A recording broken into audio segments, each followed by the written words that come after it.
오늘 이쪽이 이렇게 많으십니다. 이쪽이 많으시고. 예, 우리가 먼저 말씀을 보기 전에 오늘은 간단한 영화를 잠깐 보고 제가 그 영화를 중심으로 잠깐 말씀을 전하겠습니다. 영상을 먼저 보겠습니다. 이런 가봐야 되겠네. 저기 나 좀 갈 데가 있어서요. 하지만 폭탄돌이는 어쩌고요? 내가 시간 내서 꼭 잡을게요. 지금은 꼭 가야 됩니다. 걱정 마세요. 반드시 그를 잡을 테니까요.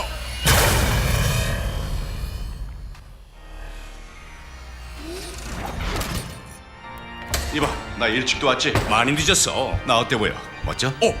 마스크를 벗어야지. 시작해볼까? 로버트 파, 이 여인을 당신의 아내로 맞아드리겠습니까? 늦었어요.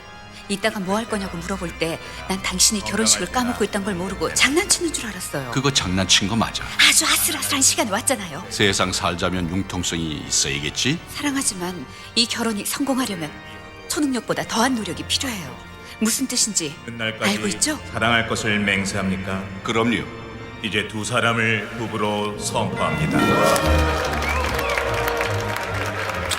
우리가 사는 그날까지요. 무슨 일이 일어나든지. 에이, 무슨 소리? 우린 초능력자들이야. 무슨 일이 있겠어? 살기를 원치 않아 자살하려는 사람을 구해준 죄로 한 영웅이 고소를 당하는 희한한 사건이 벌어졌습니다. 원고 올리버 샌스 위트는 자살을 시도했으나 미스터 인크레더블에 의해 구조되어 목숨을 건지게 되자 법원에 이 유명한 영웅을 고소했습니다. 원고는 구해달라고 하지도 않았고 살기를 원하지도 않았습니다. 미스터 인크레더블 때문에 생긴 부상으로 매일매일 고통에 시달리며 살고 있습니다. 내가 생명을 구해줬잖아. 당신은 날 살린 게 아니야. 내가 죽는 걸 제 의뢰인은 더 할 말이 없습니다. 그로부터 5일 후에 기차 사고 관련 희생자가 또 고소를 해왔습니다. 인크레더블의 소송비로 정부가 수백만 달러를 쓰고 있으며 이를 계기로 초능력자들을 상대로 한 소송이 줄을 잇고 있습니다. 지금이야말로 정말 그들이 일반인으로 돌아가서 살아야 할 때입니다. 우리와 함께 살거나 아님 지구를 떠나라고 하세요. 대중들의 들끓는 여론과 연이은 소송으로 인한 막대한 재정 손실로 인해 정부는 초능력자들을 재배치하는 프로그램을 은밀히 진행 중입니다. 초능력자들은 과거에 쌓은 공적들을 봐서 처벌을 면하게 해주는 대신 다시는 영웅 노릇을 안 하기로 약속했습니다. 예, 오늘은 뭐 시간이 많지 않기 때문에 여기만 보겠습니다만 이 영화는 이제 만화 영화입니다. 근데 미스터 인크레더블이라고 하는 슈퍼맨과 같은 존재들이 나오는 영화입니다. 어느 날 이 미스터 인크레더블이라는 사람이 등치가 좋지 않습니까? 근데 이 사람이 저 빌딩 옥상에서 뛰어서 자살하는 사람을 중간에서 뛰어가지고 그 사람을 살려줬습니다. 그리고 이 기차가 오는데 그 기차가 오는 것을 막아가지고 그 기차가 부서졌지만 그 기차에 있는 사람들을 살렸습니다. 그런데 그 자살하려고 했던 사람이 이 미스터 인크레더블이라는 이 초능력자에게 손해배상 청구를 합니다. 나는 살을 줄 한 적 없는데 왜 나를 살려가지고 이렇게 고통스럽게 하느냐. 그거에 대한 청구에 대한 보상을 국가가 해주는 것이죠. 또 기차에서 살아난 사람들도 그 인크레더블이라는 초능력자에게 고소를 합니다. 그러니까 국가가 엄청난 배상을 합니다. 그러면서 그들에게 말합니다. 더 이상 우리의 삶에 관여하지 마십시오. 이전까지 초능력자였던 그들은 그들의 소중한 도움을 주는 사람이었고 필요한 사람이었습니다. 자신들이 할 수 없는 것을 해주는 사람이었습니다. 그런데 이제 그들에게 있어서는 거추장스러운 존재가 되어 갔다는 것입니다. 결국 이 슈퍼맨과 같은 이 사람들은 우리가 여러 영화를 한번 나중에 보시면 좋겠습니다만 평범한 사람으로 살기 시작합니다. 이 악당들을 잡고 세상을 구하던 이 미스터 인크레더블은 보험회사 직원으로 평범한 소시민으로 살아가기 시작하게 된 것이죠. 그러나 늘 그 속에는 갈증이 있습니다. 초능력자로서 누군가를 돕고 싶은 그 갈증으로 늘 살아가는 것이죠. 여러분, 우리 초대교회에 있었던 우리 크리스찬들은 이런 미스터 인크레더블과 같은 초능력자와 같은 그런 모습들이 보였습니다. 다니엘은 사자와 놀았습니다. 그의 다니엘의 세 친구는 불타는 용광로 속에 들어가서도 머리털은 타지 않고 거기에서 여러분 아무런 문제 없이 남았습니다. 성경은 이런 많은 이야기들을 우리에게 보여줍니다. 믿음을 가졌던 크리스찬들도 놀라운 능력을 보여주었습니다. 모세는 하나님과 살기 위해 왕자를 포기하고 여리고를 만난 백성들은 단지 소리를 외치는 것만으로 성이 무너지고 감옥에 갇혔지만 그러나 찬양을 부르는 것만으로도 감옥 문과 창고가 열리는 여러분 놀라운 일들이 벌어졌습니다. 그렇기 때문에 초대교인들에게 있어서는 히브리서 11장 37절의 말씀처럼 돌로 치는 것과 톱으로 켜는 것과 칼에 죽는 것을 두려워하지 않았습니다. 그들은 그 박해 속에서도 당당할 수 있습니다. 왜요? 그들에게는 하나님이 주시는 하나님의 능력. 우리가 방금 봤던 이 영화 속에서 초능력자들이 말합니다. 모든 초능력자들에게는 secret identity, 어떤 알 수 없는 비밀스러운 자신들만의 그 정체성이 있다. 즉 그리스도인들은 세상 사람과 똑같이 사는 것 같지만 예수를 믿으면서 주어지는 하나님의 시크릿 아이덴티티, 비밀스러운 자신만의 또 다른 정체성을 가지고 살아가는 것이 그리스도인이었다는 것입니다. 근데 여러분, 문제는 우리도 예수를 믿는데 우리는 그게 안 된다는 겁니다. 우리도 그걸 원하지만 하지 않습니다. 그런데 여러분, 우리가 여기서 분명히 오해하지 말아야 할 것은 이것입니다. 우리가 이 능력의 근원은 하나님이라는 것을 우리는 여러분 잊어서는 안 되는 것입니다. 누구에게나 주어지는 이 능력이 왜 우리에게 없는가? 누가복음 18장 27절의 말씀에 이런 말씀이 있습니다. 이르시되 무릇 사람이 할 수 없는 것을 하나님은 하실 수 있느니라. 능력은 우리에게 있는 것이 아니라 우리의 능력은 하나님께 있고 그것이 우리의 시크릿 아이덴티티, 우리의 비밀스러운 우리의 정체성이고 우리의 존재의 모습이라는 것입니다. 분명 이 영화에 나오는 여러분 초능력자와 같이 초창기의 크리스찬들은 믿을 수 없는 기막힌 존재들이었습니다. 비밀스러운 무언가가 있었습니다. 그러면 그들은 그냥 살다가 죽는 존재도 아니고 그냥 보통 사람도 아니었습니다. 그들은 본질적으로 신적인 존재였고 하나님의 자녀의 위대한 삶의 모습을 보였다는 것입니다. 여러분, 오늘 본문 시편 82편 7절 말씀에 6절 말씀에 이런 말씀이 있습니다. 우리 같이 한번 읽어볼까요? 82편 6절 말씀입니다. 같이 읽습니다. 시작. 신들이며 다 지존자의 아들들이라 하였으나 아멘.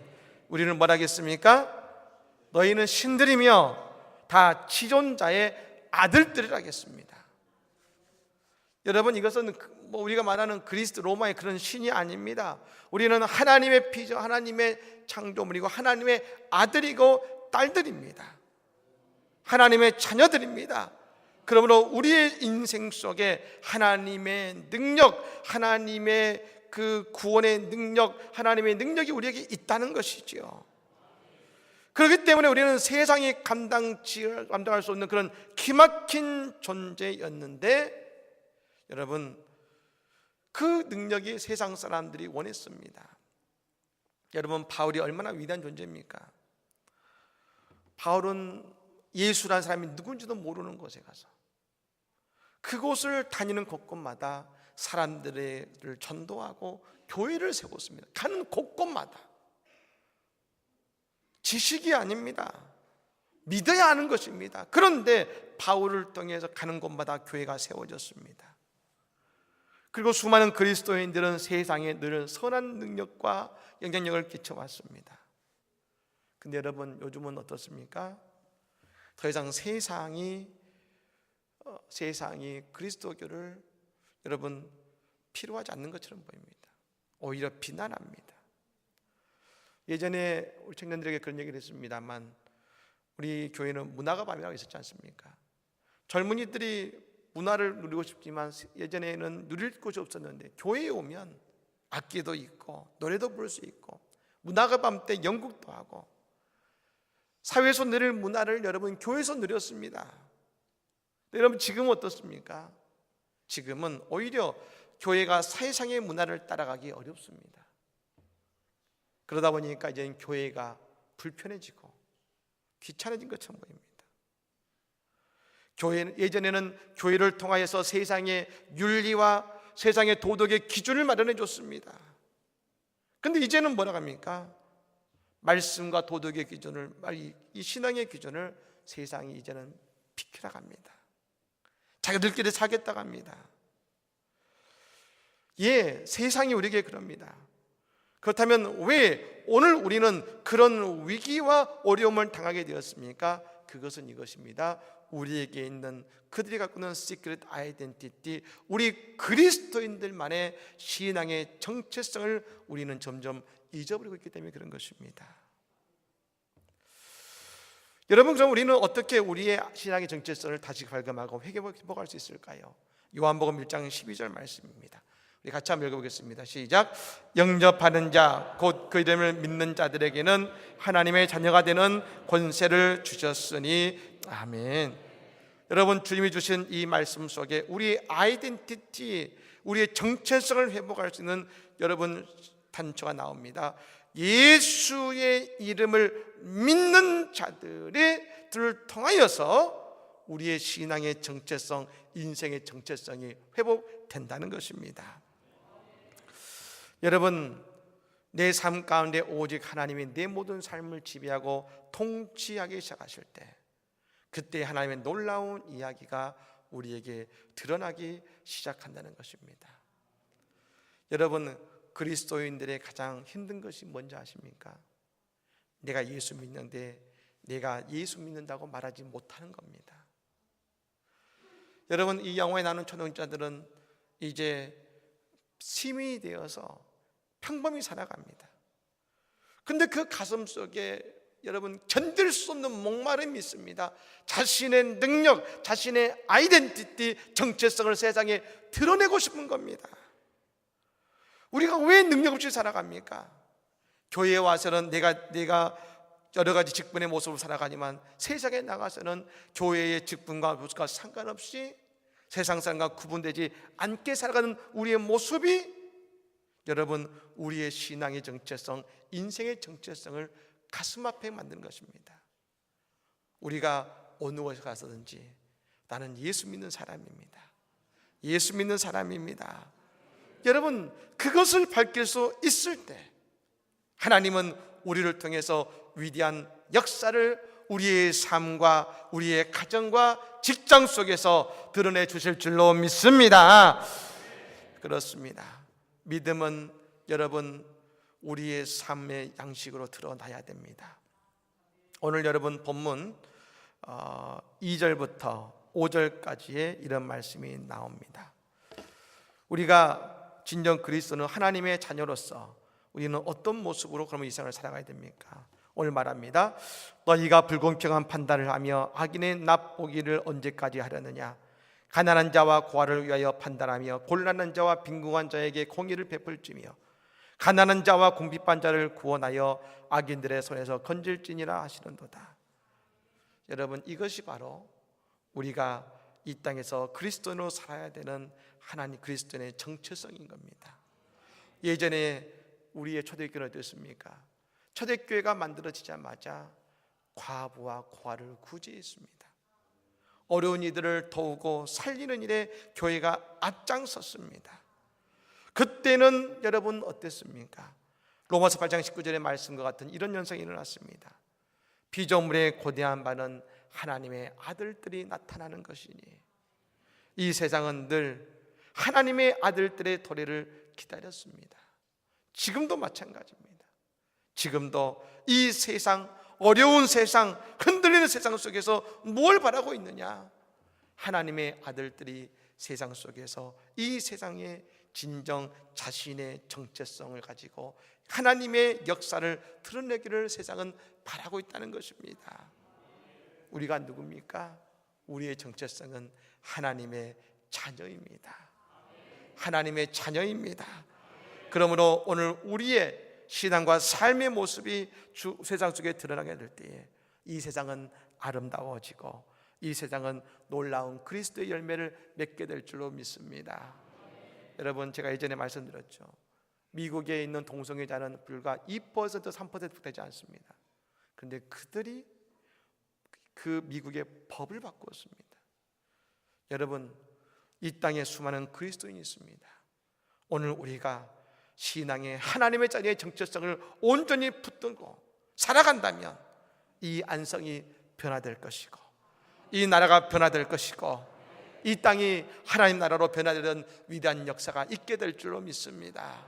이 놀라운 역사가 우리 가운데 펼쳐지기를 예수님을 간절히 축복합니다. 아멘. 기도하겠습니다. 거룩하신